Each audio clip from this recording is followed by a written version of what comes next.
పచ్చని పొలాలు, సూర్యోదయ కాంతిలో మెరిసే పర్వతాలు, చెట్ల ఛాయలో నిదానంగా మెలకువ దొరికే ఇళ్ళు, ఇదే మన మల్లేపల్లి గ్రామం. ఇక్కడ జీవితం సాదాసీదా కాని ఆనందమయం. పక్షుల కిలకిలారావాలు, గాలి తాకిడిలో ఆడే చెట్ల ఆకులు, దూరంలో కనిపించే పొలాలపై మంచు చినుకులు, ఇవన్నీ కలసి ఆ గ్రామాన్ని ఒక కథల లోకంలా మార్చేస్తాయి. ఆ గ్రామంలో రాము అనే చురుకైన బాలుడు ఉండేవాడు. రాము ఎప్పుడూ పసుపు రంగు చొక్కా, తెల్లటి పంచె వేసుకుని, చిరునవ్వుతో తిరుగుతుంటాడు.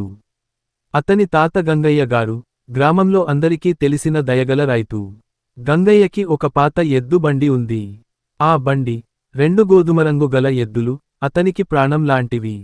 ఒక చల్లటి ఉదయం, గంగయ్య బాబాయి బండి సిద్ధం చేసుకుంటూ, రాము, నాతో పట్టణానికి వస్తావా? నేడు సరుకులు అమ్మి, మామిడి పండ్లు, పండగకు కావలసిన వస్తువులు కొనుక్కోవాలి అని పిలిచాడు.